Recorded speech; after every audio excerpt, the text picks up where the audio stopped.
कभी कभी एक छोटा अपराध किसी दूसरे बड़े अपराध की दस्तक होता है, जिसे अगर सही समय पर सुन लिया जाए तो हम उस बड़े अपराध से बच सकते हैं। लेकिन उसके लिए हमें जरूरत है सतर्क रहने की। नमस्कार, आदाब।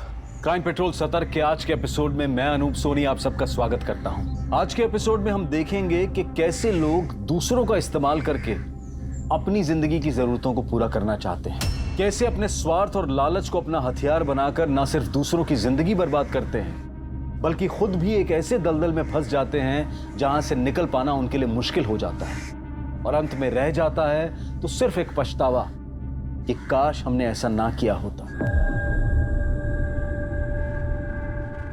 राघव, जितना जल्दी हो सकता है हमें शादी कर लेनी चाहिए। क्या हुआ रेवती? तुम कुछ ज्यादा ही परेशान लग रही हो। और ये अचानक शादी की बात क्यों कर रही हो? एक तरफ ये कंपनी का स्कैम, इन्वेस्टर्स ने फोन कॉल कर करके मुझे परेशान कर दिए। मुझे अब एक अपना घर चाहिए और शांति चाहिए।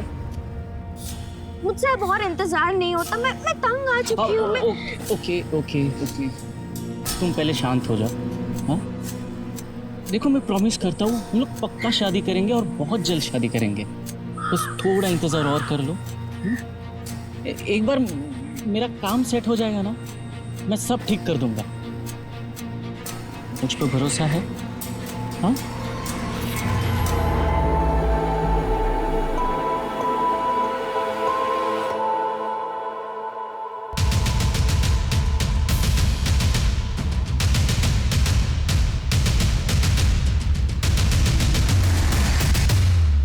रेवती कौन है? जी, मैं हूँ रेवती। आपको हमारे साथ पुलिस स्टेशन चलना होगा इंक्वायरी के लिए। जी बिल्कुल। हाँ ठीक है, मैं पहुंच गई हूँ। तुम खा के मुझे मैसेज करो। नहीं बेटा, हमने एक बार मना कर दिया ना।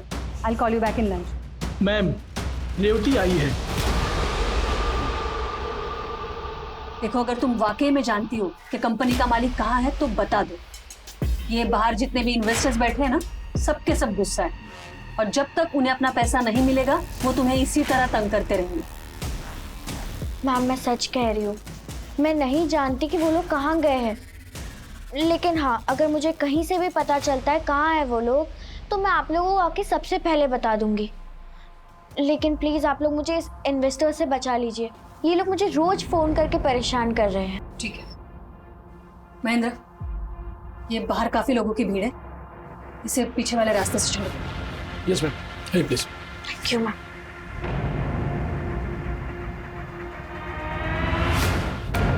हो गए टिफिन रेडी? क्या कर रहा है? हाथ चला ना फटाफट। राघव, उधर क्या कर रहा है? आ जल्दी। आया मैडम। ये टिफिन भिजवा देना शर्मा जी के पास, और ये अरेरा कॉलोनी में। मैं आती हूँ। हाँ। क्या कर रहे हैं? फटाफट हाथ चला ना। ओ, गुप्ता जी का भी डिलीवरी देने का, जा जल्दी।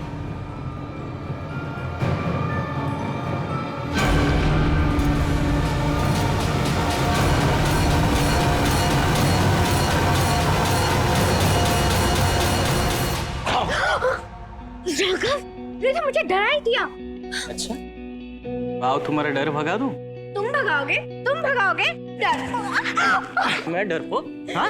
रुक जा, तुमको अभी दिखाता हूं। रेवती, माँ मेरी बात। निकल यहाँ से कमीने, निकल जा यहाँ से। मुझ पे इतना भरोसा किया मैंने। माँ, इसकी कोई गलती नहीं है। हमारी मैडम, मैं रेवती से बहुत प्यार करता हूँ, बहुत प्यार करता है इससे? एक बात कान खोल के सुन ले, मेरी बेटी के बारे में सोचना भी मत। दोबारा अगर याद दिखा ना तो मुझसे बुरा कोई नहीं होगा। जान ले लूंगी मैं तुम्हारी। निकल जा यहाँ से। मैं कहती हूँ निकल जा, निकल यहाँ से। राघव, चुप रहे। एक नौकर के साथ इश्क लगा दिए, तुझे तो मैं छोड़ूंगी नहीं। चल अंदर, अंदर चल, तुझे देखती हूँ। क्यों किया तूने मेरे साथ ऐसा? एक बार भी मेरे बारे में सोचा? एक बार भी? मैं तुझे जिंदा नहीं छोड़ूंगी। मैं तुझसे प्यार करती हूँ। दीदी क्या?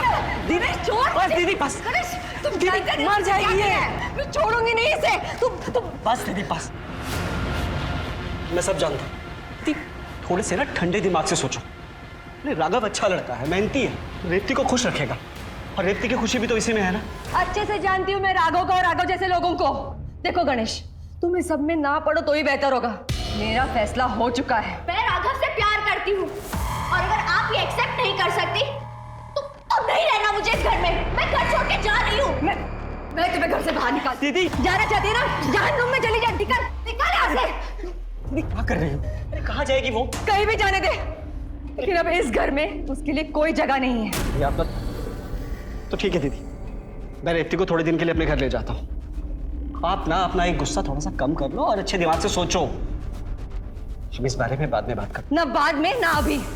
अब इस बारे में कभी बात नहीं होगी। और एक बात तुम भी कान खोल के सुन लो गणेश, अगर तुमने रेवती की मदद करने की कोशिश की या उसे अपने घर ले गए तो तुम्हारा और मेरा रिश्ता खत्म। मुझे कोई जरूरत नहीं तुम दोनों की, तुम दोनों दफा हो जाओ। जाओ यहाँ से गणेश, चले जाओ यहाँ से।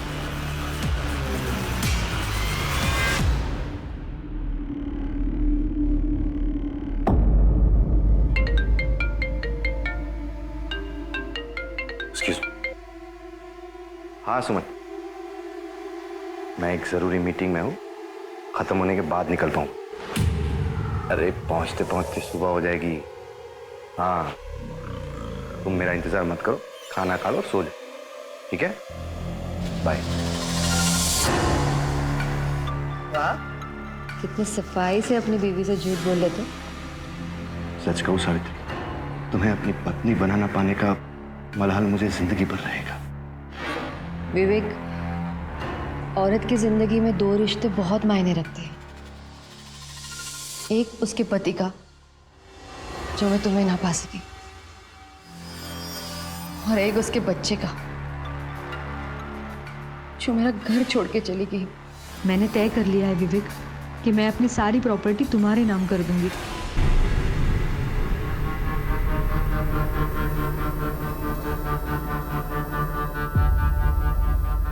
तो सावित्री जी, क्या आपने फैसला कर ही लिया है कि आप अपनी सारी प्रॉपर्टी विवेक जोशी के नाम करना चाहती हैं? जी हाँ। वाह वाह वाह, और मुझे लगता है कि आप मेरा ही बाहर जाने का इंतजार कर रही थी। पूरी प्रॉपर्टी अपने बॉयफ्रेंड के नाम कर रहे हो। रेवती, अपनी जुबा को काबू में रख। चलो एक अच्छी बात हो गई, इतने साल छुप छुप कर मिले तो इसका कुछ तो फायदा हुआ आपको Vivek uncle. Good for you, congratulations. दीदी आप ये सही नहीं कर रही। चुप रहो। तुम दोनों अभी के अभी यहाँ से निकल जाओ, निकल जाओ यहाँ से।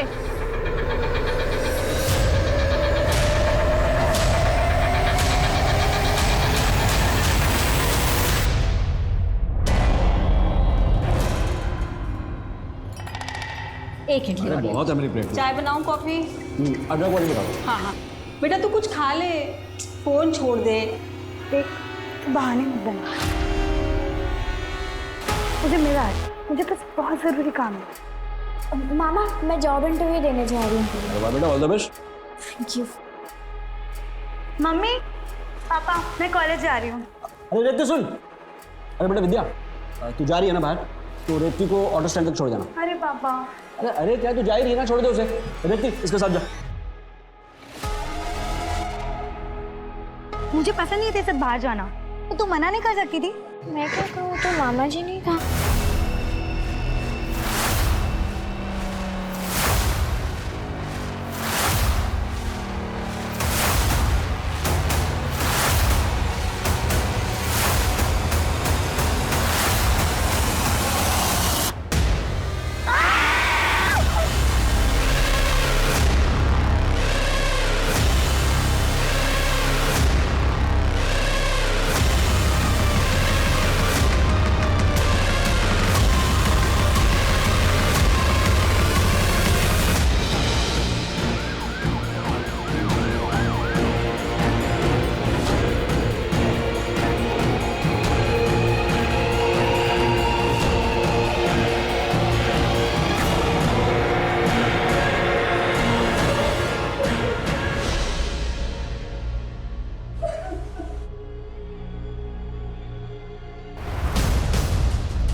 आप लोग मुझे इन इन्वेस्टर से बचा लीजिए, ये लोग मुझे रोज फोन करके परेशान करते।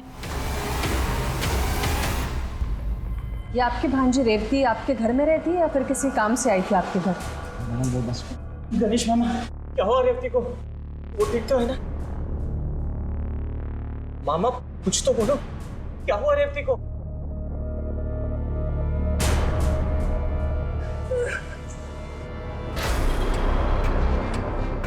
महेंद्र, आसपास अच्छे से चेक करो, देखो कहीं कोई सीसीटीवी लगा हो तो फुटेज निकालो।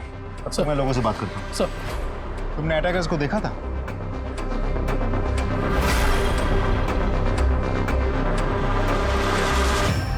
राघव, शुरू से बताओ, रेवती को कहाँ और कैसे मिले थे? मैडम रेवती की माँ यानी सावित्री मैडम, उनके सावित्री टिफिन सेंटर में मैं काम करता था। पता नहीं कब कैसे मैं और रेवती हम दोनों एक दूसरे को पसंद करने लगे थे। और फिर एक दिन रेवती की माँ यानी सावित्री मैडम ने हम दोनों को साथ में पकड़ लिया और मुझे घर से बाहर निकाल दिया।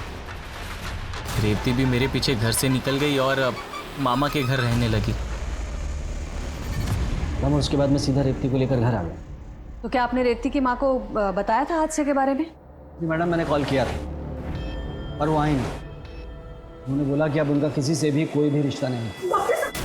मेरी बेटी और रेवती कैसे? I am sorry madam, surgeries के बाद हम रेवती को तो बचा पाए, लेकिन विद्या की श्वास नली जलने के कारण उसने दम तोड़ दिया। I am really sorry. Vidya और रेवती पर दिन दहाड़े उनके ही घर के बाहर एसिड अटैक हुआ, जिसमें विद्या ने हॉस्पिटल में दम तोड़ दिया और रेवती अब भी अपनी जिंदगी से लड़ रही है। अब सवाल यह था कि क्या यह हमला उन दोनों के लिए था या फिर उनमें से किसी एक के लिए था और दूसरी सिर्फ इसलिए शिकार बन गई क्योंकि वो साथ में थी। पर ऐसा किसने और क्यों किया?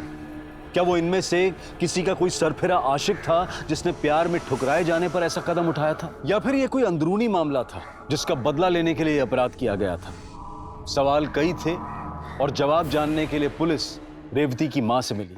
आपकी बेटी के साथ इतना बड़ा हादसा हुआ, आप उससे मिलने तक नहीं गई? मैडम, मेरी बच्ची 5 साल की थी जब मेरे पति गुजर गए। दिन रात एक करके मेहनत की, जी जान एक लगा के उसे बड़ा किया, सब कुछ सिर्फ उसकी खुशियों के लिए। लेकिन मेरी इतनी मेहनत, मेरा प्यार, मेरा इतना बलिदान, सबके बावजूद उसने उस मामूली इंसान के लिए मुझे छोड़ दिया। ये घर छोड़ के चली गई मैडम, तभी मुझे लगा कि मेरी सारी तपस्या बेकार है। आपको गुस्सा तो बहुत आया होगा? बहुत गुस्सा आया मैडम, बहुत गुस्सा आया था मुझे। इतना गुस्सा आया कि मैंने तय कर लिया इसका मुंह तक नहीं देखूंगी, अपने जायदाद में से उसे कुछ नहीं दूंगी। लेकिन मैडम, मेरे बच्चे के साथ ऐसा कुछ होगा ये तो मैंने सपने में भी नहीं सोचा था मैडम। एक्सक्यूज मी, आप कहाँ जा रही है? आपके बेटी से मिलने? नहीं, मेरे ऑर्डर्स का टाइम हो गया है। मैंने कसम खाई है कि मैं मेरी बेटी का मुंह नहीं दिखाऊंगी। मैं उसे झुठला नहीं सकती। ठीक है, हम भी चलते हैं, लेकिन जरूरत पड़ी तो दोबारा मुलाकात होगी।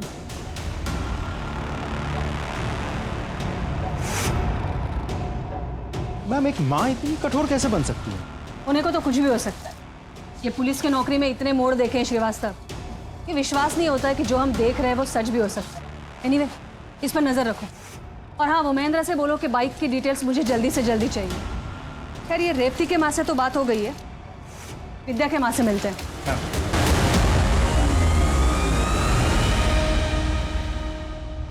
सवाल ही पैदा नहीं होता मैडम, मेरी बेटी का कभी किसी से कोई झगड़ा हुआ ही नहीं। वो तो सबकी दुलारी थी। पर वो मनुष्य रेवती आए दिन किसी ना किसी से झगड़ती थी मैडम। पर किस वजह से? नहीं, वही वजह, वो इन्वेस्टमेंट कंपनी का फ्रॉड, जहाँ वो जॉब करती थी। उसने जिस चीज़ के पैसे लगाए थे ना मैडम, सारे डूब गए। मैंने अपनी आंखों से देखा। हमारे घर पर लोग आकर उसे धमकियां देते। सोना जी, देखिए, आप भी जानते हैं मैं उस कंपनी में मैं कुछ नहीं सुनना चाहता। मुझे मेरे पैसे वापस चाहिए बस। तूने दिए थे ना, अभी तू ही वापस करेगी। अगर मुझे मेरे पैसे वापस नहीं मिले ना, देख लेना तू, मेरे जैसा बुरा कोई नहीं होगा। अच्छा, क्या करेगा? क्या करेगा तू? देखो क्या करेगा, क्या करेगा? देखो, मैं आपसे बात नहीं कर रहा, मैं उनसे बात कर रहा हूँ। बीच में मत बोलिए। से बात नहीं कर रहा, लेकिन मेरे घर के दरवाजे पर खड़ा होकर गुंडागर्दी कर रहा। देखो, मुझे मेरे पैसे वापस चाहिए। अगर मुझे मेरे पैसे वापस नहीं मिले ना, तो मैं ये तेरा मासूम चेहरा बिगाड़ दूंगा। किसके? मैडम, मुझे तो लगता है उन्हीं में से किसी ने ये किया होगा। वो मनुष्य रेवती, सत्यानाश हो उसका। उसकी वजह से मेरी बेटी। एक्सक्यूज। हेलो। जय हिंद मैडम। मैडम, लड़कियों पर एसिड फेंकने में जिस बाइक का इस्तेमाल हुआ था उसका रजिस्ट्रेशन नंबर जाली है। मुझे लगा ही था। वैसे नंबर किसका है? श्यामा हिल्स में रहने वाले किसी शंकर पाटिल के नाम पर रजिस्टर्ड है। एक बात और मैडम, मुझे पता नहीं क्यों ऐसा लग रहा है कि उनका इस केस से कोई कनेक्शन नहीं है। जाहिर है, नंबर जाली है तो कनेक्शन हो नहीं सकता। एक काम करो, सारे खबरियों को एक्टिवेट करो और जितने भी नंबर प्लेट बनाने वाले हैं शहर में सबकी लिस्ट बनाओ। ठीक है मैम। श्रीवास्तव, एक काम करो, ये विद्या और रेवती, इनके सारे दोस्तों की लिस्ट निकालो, सबसे पूछताछ करो, शायद कोई लीड मिल जाए।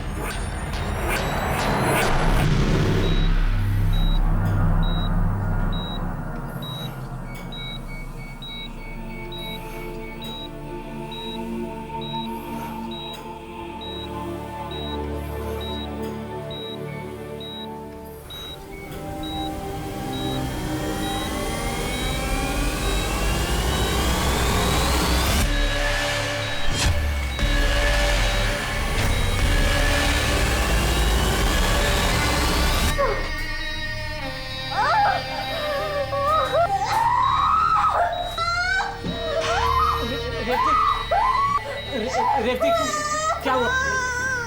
सब ठीक हो जाएगा, शांत हो जा रेवती। चिल्लाओ मत, तुमको ज्यादा तकलीफ होगी रेवती।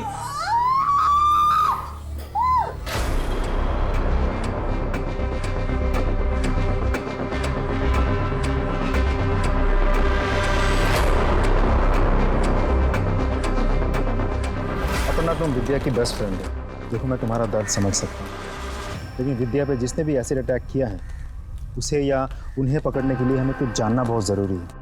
सर, वो अटैक के कुछ दिनों पहले। कॉलेज के बाद क्या प्रोग्राम है तेरा? मेरा कुछ खास नहीं, तू बता अपना।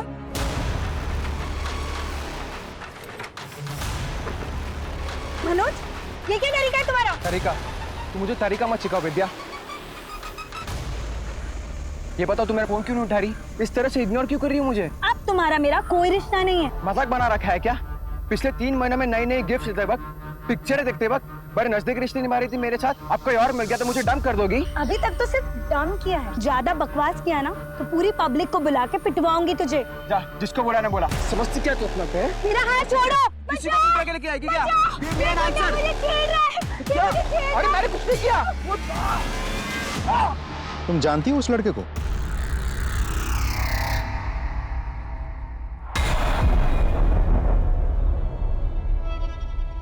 माताजी, आपके इस नालायक बेटे को कुछ समझाइए। मनोज, तू आइंदा ऐसा कुछ भी किया ना तो मैं खुद तुझे जेल में डाल के ना हाथ पैर तोड़ दूंगा, मार मार के। वकील साहब के पेपर्स देखे ना आपने? सब ठीक है ना? तो ज्ञान देना बंद कीजिए आप। माताजी देख लिया, इसी की जिम्मेदारी ले रहे थे ना आप। आपको जो करना था आपने कर लिया, अब आप मुझे बांध कर नहीं रख सकते यार। मैं बाहर जा रहा हूँ, हमें को क्या करना है क्या नहीं करना मुझे अच्छे से पता है।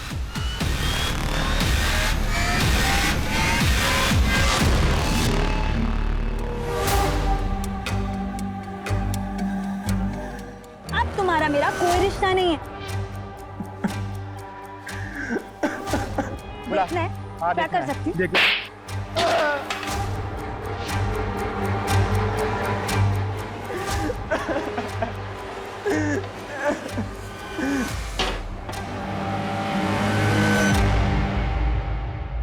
वो नंबर प्लेट तुमने बनाई थी?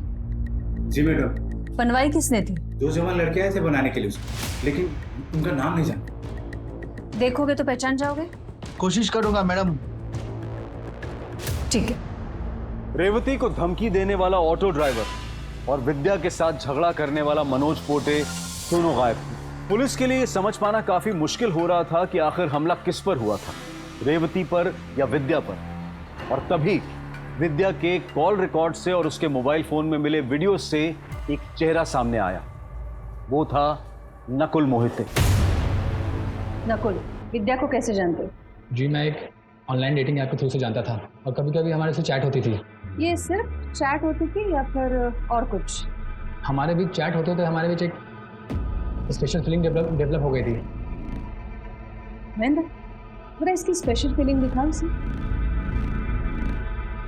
इस तरीके की फीलिंग तुम्हें आती थी कि विद्या को ये ऐसी तस्वीर भेज सको? मैडम ये फोटोज। तू बोल आगे।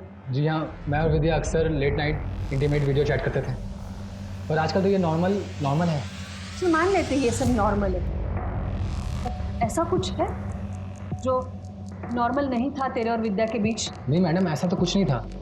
इनफैक्ट मैं तो खुद शॉक्ड हूँ कि विद्या और उसकी बहन के साथ ऐसा कैसे हो गया। देख नकुल, विद्या और उसकी बहन के साथ क्या हुआ, कैसे हुआ, वो सब हम देखें। तुझे अगर कुछ पता है तो अभी बोल, ना यहाँ ऐसे शॉक पड़ेंगे, कुछ बोल नहीं पाएगा। मैडम ट्रस्ट मी, मैंने कुछ नहीं किया। इस अटैक के बारे में मुझे कुछ नहीं बताया। विद्या की बहन को तो मैं जानता तक नहीं।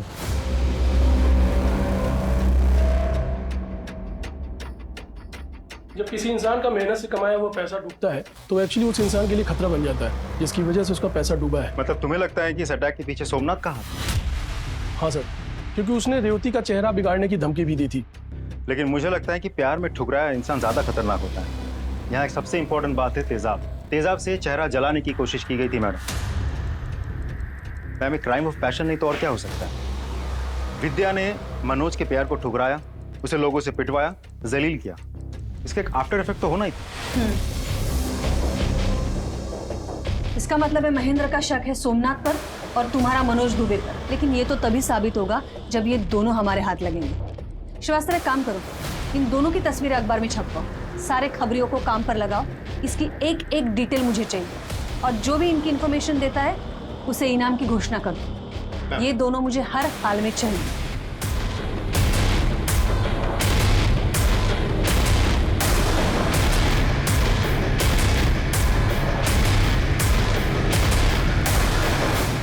मैं समझ सकती हूँ तुम्हें बहुत तकलीफ हो रही है। You know, these are formalities. तुम जो कुछ भी कहना चाहती हो तुम लिख के दे सकती हो, आराम से। ये उस दिन जब मैं विद्या के कमरे में गई तो विद्या किसी को फोन पर धमकी दे रही थी। अबे सुन, मुझे तेरे प्यार मोहब्बत में कोई इंटरेस्ट नहीं है, मुझे बस मेरे पैसे में इंटरेस्ट है। तो बोल, मेरे 1 लाख रुपए कब दे रहा है? सोच ले कि मैं तेरी न्यूड फोटो के साथ क्या क्या कर सकती हूँ। समझ गया ना?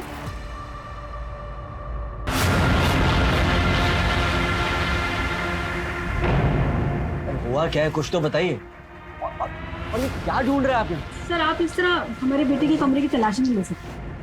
आपको यहाँ कुछ नहीं मिलेगा। कुछ हुआ है तो बताइए आप। सर, ये देखो, कुछ पैसे और पेन ड्राइव। आपने तो कहा था हमें कुछ नहीं मिलेगा, हमें तो बहुत कुछ मिल गया। अब बताएंगे ये पैसे आपके पास कहां से आए? आपने ये पैसे विद्या को दिए थे?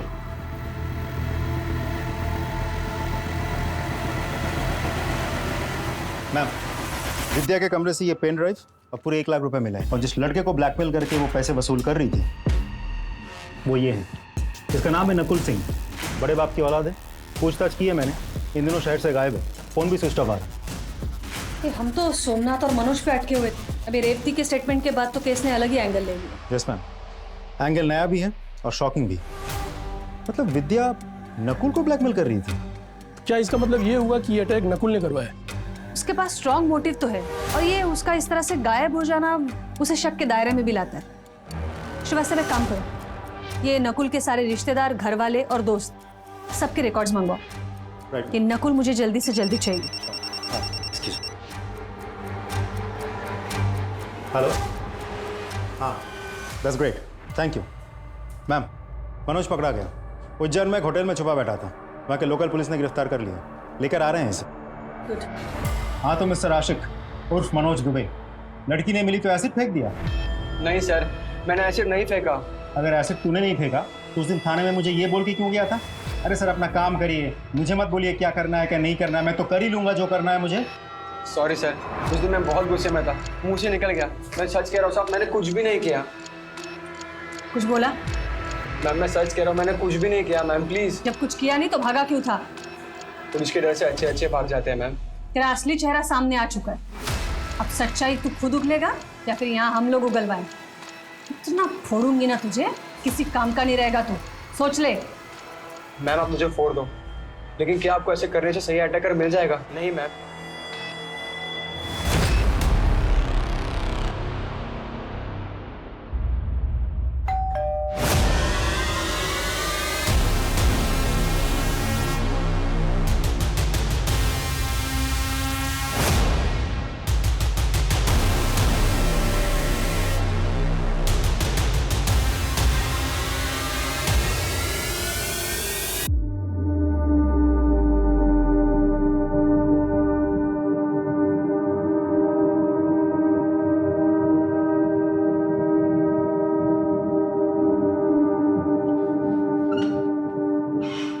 रेवती ठीक तो? ये देखो मैं क्या देख रहा था हमारे फोटोज।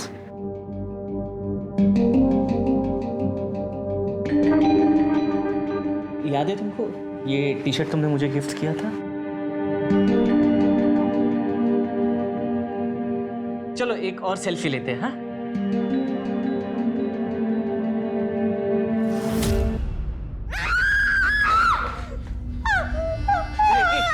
क्या हुआ रेवती? तुम ठीक तो? रेवती नहीं रेवती, शांत हो जाओ प्लीज प्लीज प्लीज शांत हो जाओ Revati. Revati please please please please शांत हो जाओ रेवती प्लीज। रेवती तुमको दर्द होगा।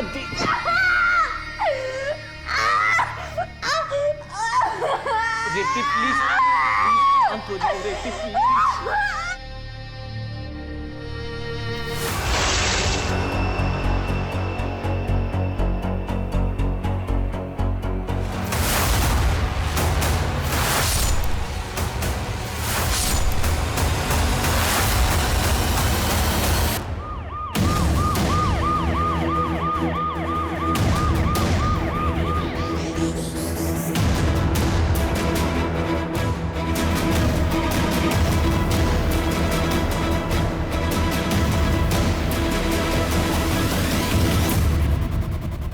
श्रीवास्तव बहुत ही बेरहमी से मारा गया है इसे। शायद 1-2 बार में मर गया होगा, लेकिन फिर भी कम से कम 20-25 वार किए गए हैं। ये बॉडी का पंचनामा करके पोस्टमार्टम के लिए भेजो और आजू बाजू वालों से पूछताछ करो, देखो कुछ मिलता है क्या। मैम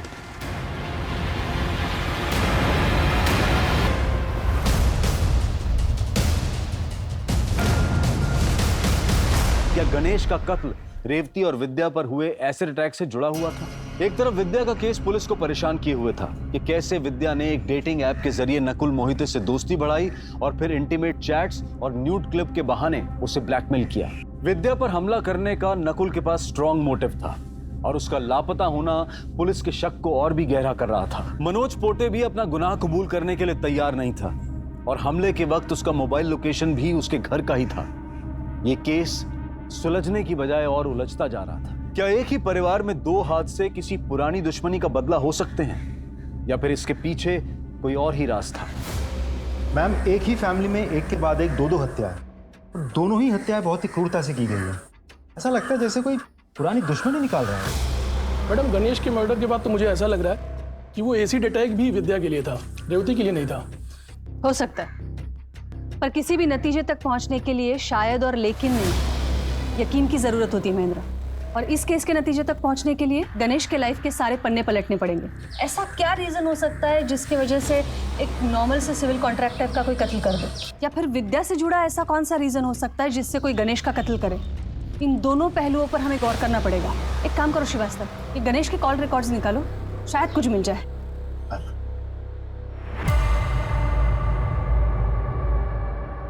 सुधा जी, मैं समझ सकती हूँ आप एक गहरे सदमे में हैं, लेकिन फिर भी कातिल को पकड़ने के लिए ये पूछताछ करना बहुत ज़रूरी है। जी, आपको किसी पर शक है? शक? मैडम, शक तो मुझे अपनी किस्मत पर हो रहा है, जो 15 दिनों में ऐसे पलटी कि पहले अचानक मेरी बेटी और फिर मेरे पति। मुझे तो कुछ समझ ही नहीं आ रहा मैडम, ये क्यों हो रहा है, ऐसे हो क्या?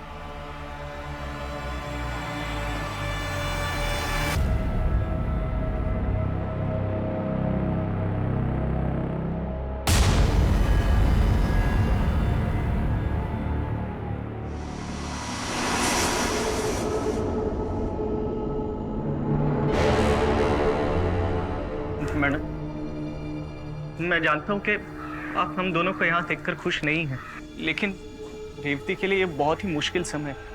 उसे आपके प्यार की, आपके सहारे की ज़रूरत है। आप प्लीज़ इसे अपने साथ रख लीजिए, बड़ी मेहरबानी होगी आपकी।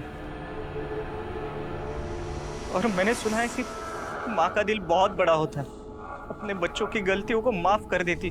अब भी प्लीज़ अपने रेवती को माफ़ कर दीजिए। बदले में मैं आपको यकीन दिलाता हूं कि मैं ये शहर छोड़कर चला जाऊंगा। प्लीज।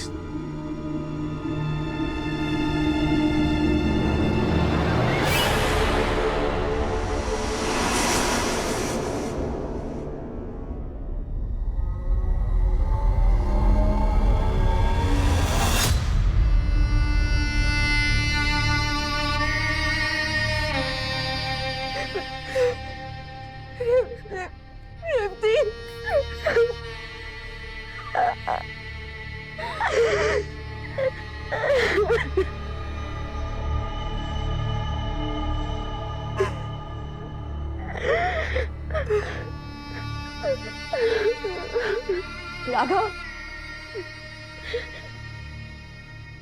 शादी करोगे मेरे रिद्धि से?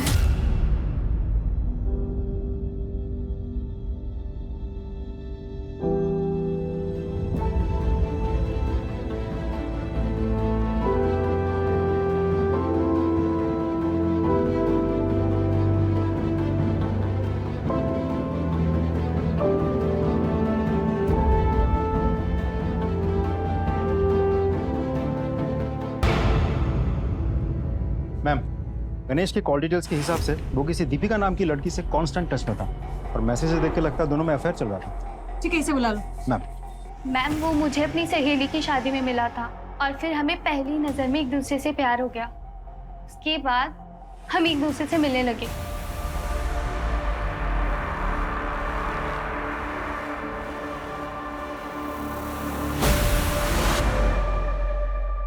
हमारे बीच सब अच्छा चल रहा था, लेकिन अचानक गणेश मुझे इग्नोर करने लगा। ना मुझसे मिलता, ना मेरा फोन उठाता। तो इसलिए तुमने गणेश को मार दिया? नहीं मैम, मैं उसे क्यों मारूंगी। ठीक है, तुम जा सकती हो।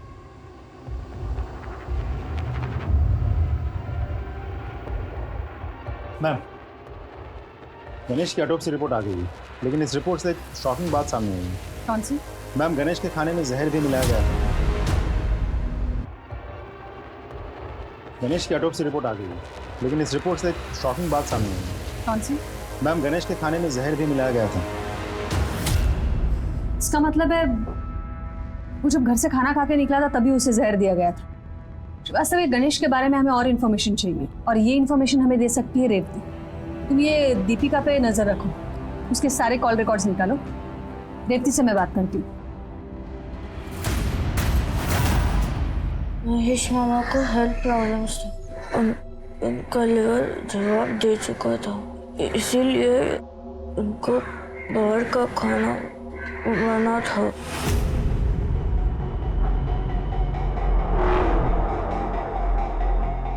मैडम वो मुझे धोखा दे रहा था।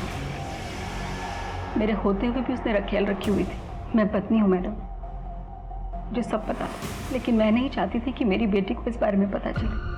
और जब मेरी बेटी ही नहीं रही तो मैंने सोचा कि इस धोखेबाज आदमी को मैं सबक जरूर सिखाऊंगी। उसका लीवर पहले से ही कमजोर था।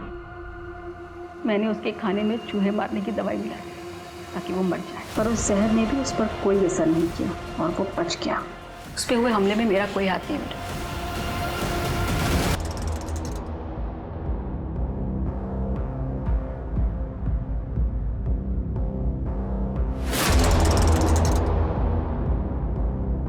बाइक चाय देना।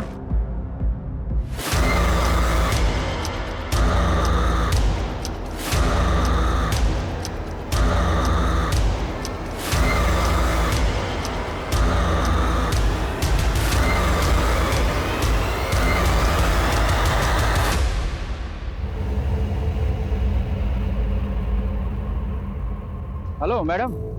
क्या रे सोमनाथ, सुना है तुझे चेहरा बिगाड़ने का बहुत शौक है। हमें भी ना तुझ जैसे लोगों का हुलिया बिगाड़ने का बहुत शौक है। क्या कहते हो महेंद्र, एक एक हाथ हो जाए? मुझे भी ऐसा ही लग रहा है सर। वैसे भी किसी का हुलिया बिगाड़ी में बहुत टाइम हुआ है। बोले तो शुरू करो। सब मुझ पर रहम का साहब, मैंने कुछ नहीं किया साहब। तुमने नहीं किया है तो किसने किया है फिर? मैडम मैं निर्दोष हूँ। देख, तू दोषी है निर्दोष है वो हम देख लेंगे। बोल, भागा क्यों तबाह से? मैडम मैंने उसको धमकी दी थी मैडम, मुझे लगा आप मुझ पर शक करोगे इसलिए मैं अपने गाँव भाग गया। मैडम मैं सच बोल रहा हूँ, अपने धंधे की कसम खा के बोल रहा हूँ कि मैंने उसको धमकी दी थी, लेकिन उसके एसिड अटैक से मेरे कोई लेन देन नहीं है।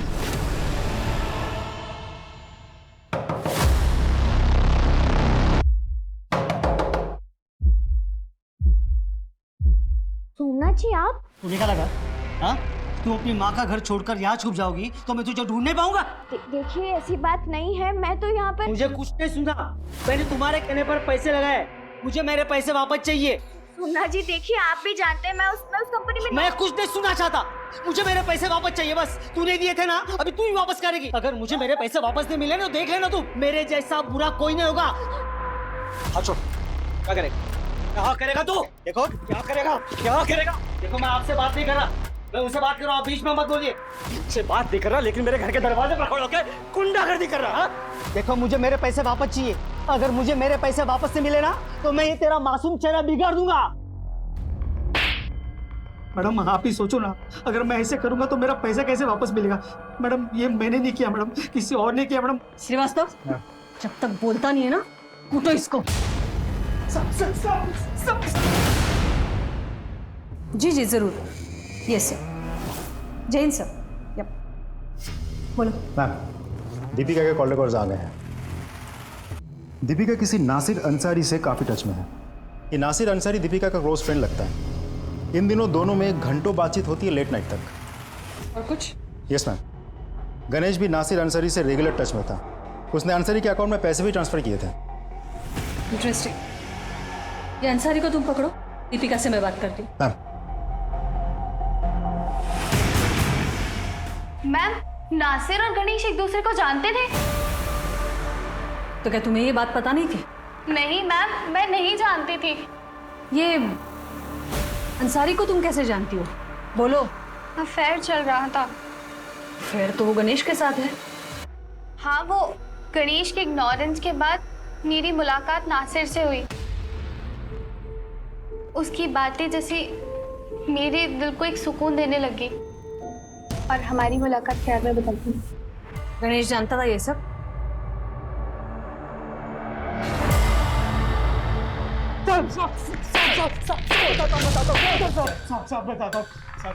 गणेश ने मुझे दीपिका के पीछे भेजा था साहब। साहब दीपिका बहुत बड़ी अटेंशन सीकर है साहब, और गणेश का मन भी दीपिका से ऊब गया था साहब।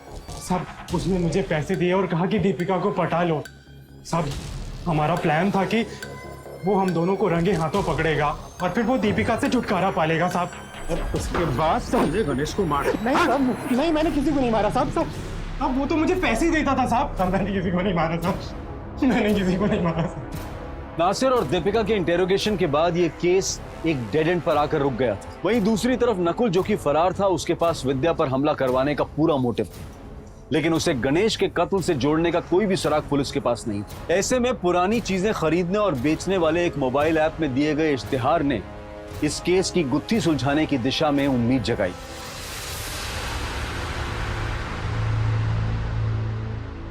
मैम, साइबर सेल से खबर मिली है कि किसी ने शंकर पाटिल की सेम बाइक नंबर का ऐड दिया है एक ऐप में जो एसिड अटैक में इस्तेमाल हुई थी। कॉन्टैक्ट डिटेल्स है? Yes ma'am. कॉल लगा।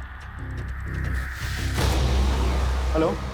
हाँ भाई, तूने जो बाइक का ऐड दिया था ना ऐप में, उसी सिलसिले में फोन किया था।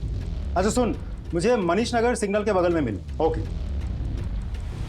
Done ma'am.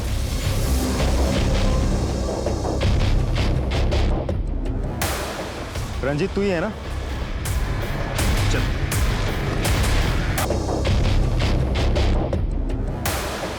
रंजीत तू ही है ना? चल। सही है गुरु, मजे हो रहे हैं। भोपाल की पुलिस ढूंढ रही मुझे कोने कोने में। तूने फंसाया मुझे। देख क्या हाल करता हूं तेरा।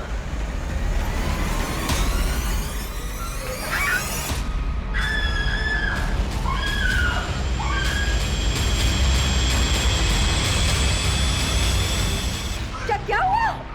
देवती डोंट वरी, एसिड नहीं है, वो पानी है। यही राघव का असली चेहरा है। यही है वो जिसने तुम्हारा चेहरा खराब किया है। वैसे तो हम पुलिस वालों को ड्रामेबाजी बिल्कुल पसंद नहीं है, पर तुम्हारी आंखें खोलने के लिए ये सब करना पड़ा।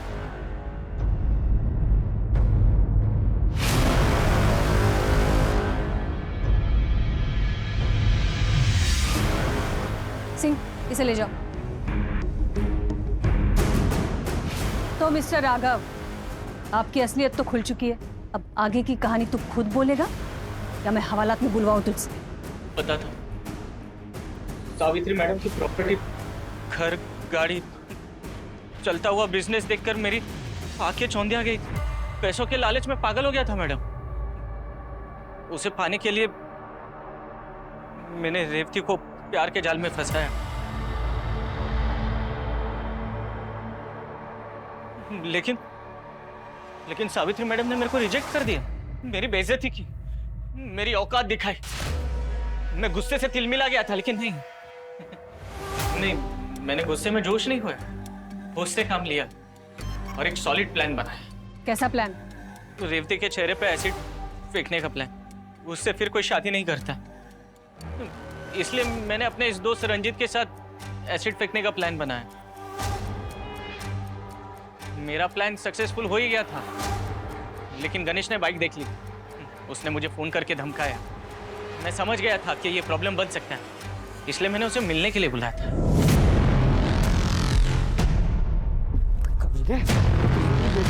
चल पुलिस के पास।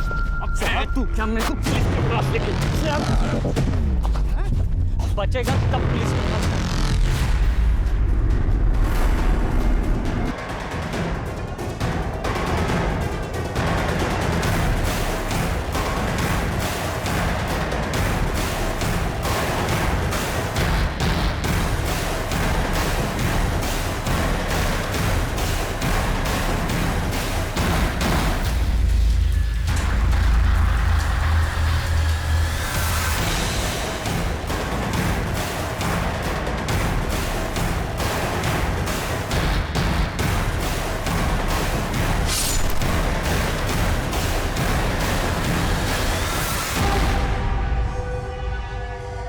तूने सिर्फ गणेश का ही नहीं, रेवती के प्यार और विश्वास का भी खून किया है। एक औरत हूं इसलिए जानती हूं औरत का विश्वास टूटता है तो कैसे फील होता है। तूने इसके चेहरे के साथ साथ इसके विश्वास को भी तार तार कर दिया है। कि तुझे कम से कम फांसी की सजा तो जरूर दिलवाऊंगी।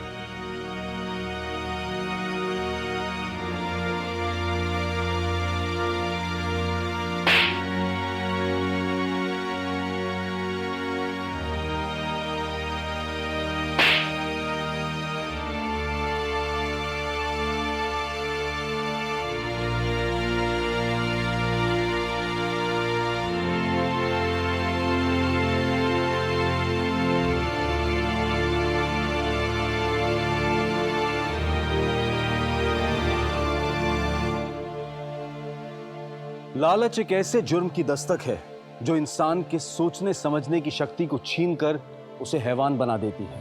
प्यार अगर लालच और स्वार्थ की भावना से किया जाए तो वो अपने साथ एक जुर्म की दस्तक लेकर आता है। जैसे इस केस में राघव के लालच ने 3 मासूम जिंदगियों को बर्बाद कर दिया और उसके आसपास के लोगों को इस सोचने पर मजबूर कर दिया कि काश वो वक्त रहते राघव के लालच को पहचान लेते। अगर वो उस दस्तक को सुन लेते तो विद्या उस एसिड अटैक में अपनी जान न गंवाती, रेवती उस एसिड अटैक का शिकार ना होती और शायद गणेश भी आज जिंदा होता।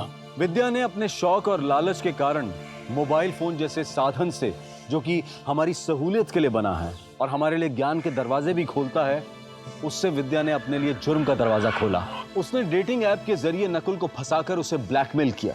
हालांकि बाद में नकुल ने सरेंडर करके पुलिस को बताया कि वो डर और बदनामी की वजह से गायब हो गया था। जुर्म का रास्ता हमें सिर्फ और सिर्फ तबाही की तरफ लेकर जाता है। हमें सतर्क रहना है और उससे बचना है। अब मैं अनूप सोनी आपसे विदा लेता हूं। फिर मुलाकात होगी क्राइम पेट्रोल सतर्क में एक और नए केस के साथ। तब तक अपना और अपने परिवार का ख्याल रखें, सतर्क रहें, सुरक्षित रहें और देखते रहें क्राइम पेट्रोल सतर्क। जय हिंद।